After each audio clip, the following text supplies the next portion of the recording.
Look, if you are lazy in the modern world, you lose your job. You can't pay rent. You struggle to survive.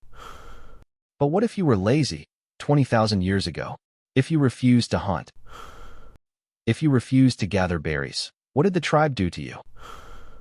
Did they banish you into the freezing wilderness to be eaten by wolves? The answer is going to completely shatter everything you thought you knew about human nature. We have this mental image of ancient humans. We picture them constantly fighting for survival, grunting, dragging massive prey through the snow, in a brutal, unforgiving world where every single calorie mattered. In our modern minds, we project our own hyper-competitive workplace culture onto ancient history. We assume that if you didn't pull your weight, the tribe simply fired you. And back then, being fired meant death. But is that actually true?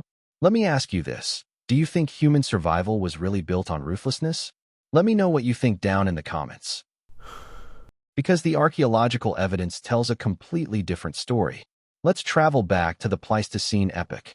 You are living in a band of about 30 to 50 hunter-gatherers. There is no money.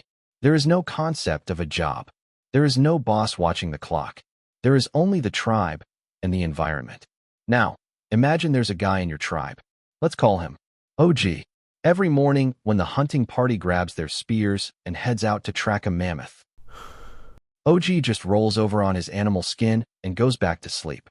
When the women go out to forage for roots and berries, OG stays by the fire. He just sits there. He is the definition of a prehistoric freeloader. So, what happens to OG? Do the elders hold a meeting, vote him off the island, and kick him out of the cave? The surprising truth is no. They wouldn't kick him out. They wouldn't starve him. And to understand why, we have to look at how hunter-gatherers actually lived.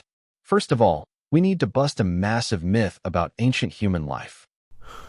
We think they worked from sunrise to sunset just to avoid starving. We imagine a life of endless, grueling physical labor.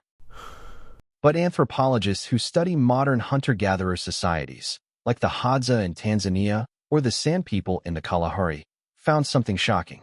These people only work, meaning actively hunting or gathering, for about 15 to 20 hours a week.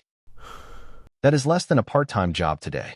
The rest of their time, they spend it talking, resting, making tools, playing with children, and just hanging out. So the idea of laziness back then was very different from what it is today.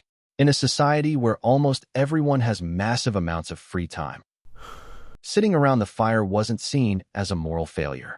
It was just normal. But what if OG literally did nothing? What if he refused to hunt? Ever? In a modern capitalist society, your value is determined by your economic output. If you don't produce, you don't eat. But early human tribes operated on a system called fierce egalitarianism. This means they shared absolutely everything. If a successful hunter brought down a deer, the meat didn't just belong to the hunter. It belonged to the entire camp. There were strict social rules, almost like sacred rituals, dictating how the meat was divided. The hunter who made the kill often got the smallest share, specifically to prevent anyone from getting an ego. And they didn't just share with the people who helped hunt. They shared with the sick, the injured, the elderly, and yes, even the lazy. Let me emphasize just how deep this culture of sharing went. Anthropologists have found fossilized human remains, thousands of years old, of individuals who survived for years with completely debilitating injuries. Bones that were broken and fully healed, meaning the person couldn't walk or hunt for months. Yet the tribe carried them, fed them, and protected them. Why would they do this? Are you surprised that our ancient ancestors were so incredibly tolerant? Drop a like if this changes how you see ancient history, because the psychological reasoning behind this is brilliant. They shared with everyone, because withholding food was considered the ultimate taboo. In a tribe of 40 people, social cohesion was literally a matter of life and death. If you started deciding who deserved to eat and who didn't, you would instantly create resentment. Resentment leads to anger. Anger leads to violence. And in a small tribe, a violent feud could easily destroy the entire group. It was actually safer for the tribe to just feed the lazy person rather than risk fracturing the group's social harmony over a few pounds of meat. Survival wasn't about individual efficiency. It was about group stability. But wait, does that mean the lazy person just got away with it completely? Did they live a perfect life of absolute luxury while everyone else worked? Not exactly. While they wouldn't be starved or banished, they would face something that, to a tribal human, was almost as painful as physical hunger. Social pressure. Hunter-gatherer societies didn't have police. They didn't have courts. But they had something far more powerful: gossip and mockery. If you were a chronic freeloader, the tribe would start making subtle jokes at your expense. They would sing songs around the campfire, mocking a lazy hunter who sounds suspiciously like you. If you still didn't get the hint, the mockery would become direct. People would openly insult you. You would lose all social status. And in a world where your social status determined your ability to find a mate, being the tribe's laughingstock was a heavy price to pay. You would eat, yes, but you would be at the absolute bottom of the social hierarchy. No one would respect you. No one would listen to your opinions during tribal meetings. And finding a partner would be almost impossible. You were alive, but you were an outcast in your own home. But there is another fascinating twist to this story. And this is where things get really deep. Have you ever considered that the lazy person in the tribe might actually have been incredibly valuable? Think about it. The guy who doesn't want to run 20 miles a day chasing antelope is sitting by the fire. What is he doing? He's bored. And boredom is the absolute mother of invention. Maybe the lazy guy, sitting around all day, starts messing with some sticks and animal sinew. He figures out that if he bends a flexible branch and ties a string to it, he can launch a small stick incredibly fast. Suddenly, the lazy guy just invented the bow and arrow. Maybe he's the one who spent hours observing which rocks spark the best when struck together. Maybe he's the one who figured out how to weave a basket or bake clay into pottery, simply because he was looking for an easier way to carry things. Or imagine a wild wolf creeping close to the camp. The hunters grab their spears, ready to kill it. But the lazy guy, who doesn't feel like getting up to fight, just tosses a leftover bone to the wolf. The wolf eats it and sits down. He does this every day because he's too lazy to chase the wolf away. Fast forward, and he has just started the domestication of dogs. Even something as monumental as agriculture might have been born out of laziness. The prevailing theory for thousands of years was that humans became farmers because it was a better way of life. But anthropologists now believe that early farming was actually much harder, much more backbreaking, and resulted in worse diets than hunting and gathering.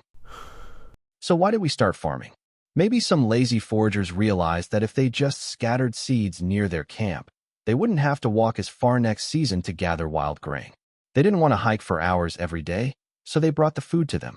The greatest shift in human history, the dawn of agriculture, might have been sparked by someone who just didn't want to commute to work. History is filled with examples of lazy people inventing brilliant tools just to avoid doing hard work.